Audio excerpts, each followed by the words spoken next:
welcoming Congressman Brendan Boyle of Pennsylvania. Thank you. Thank you. Especially to the guy with the Phillies hat.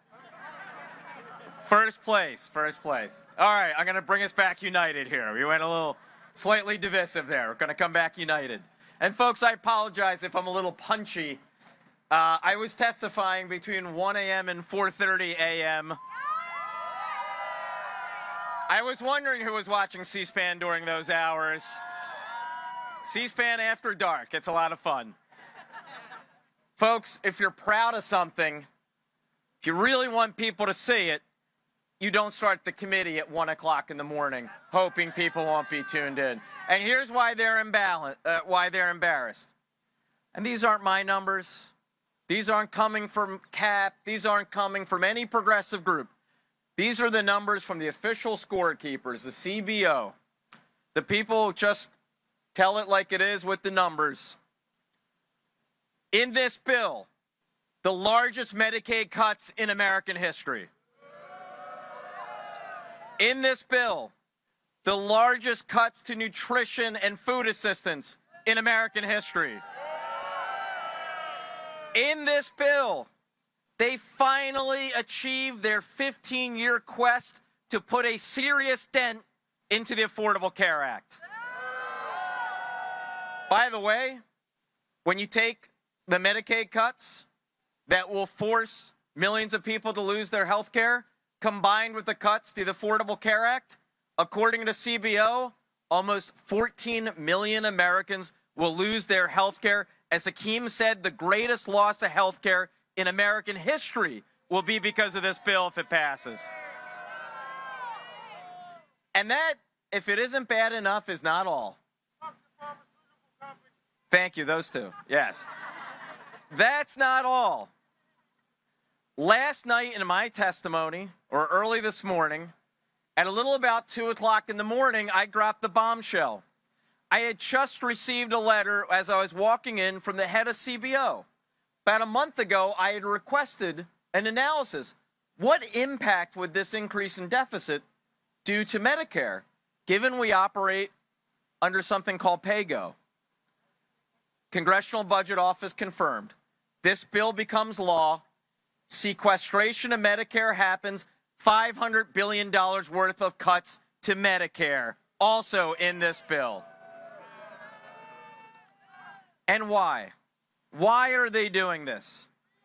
To help fund tax cuts for billionaires.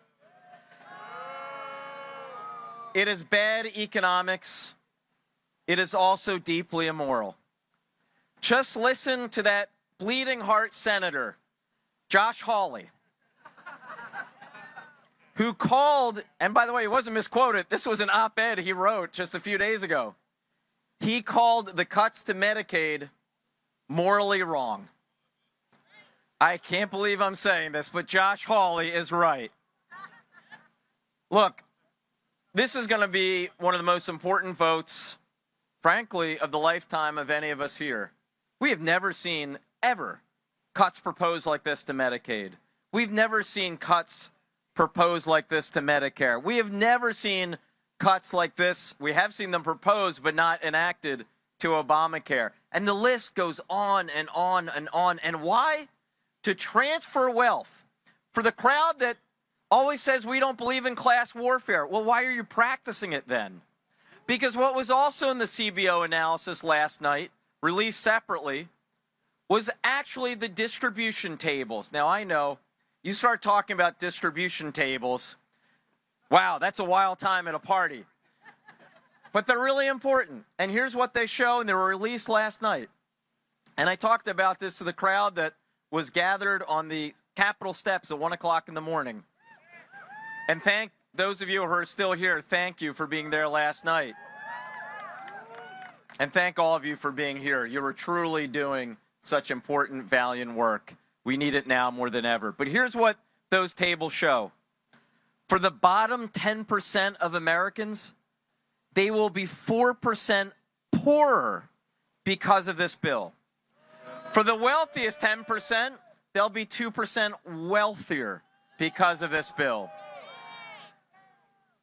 the group that will lose the most, the bottom 10%, the group that will make the most, the top 10%. So this bill will make the poor poorer and the rich richer. It is bad economics and it is immoral. We must defeat this bill. Thank you.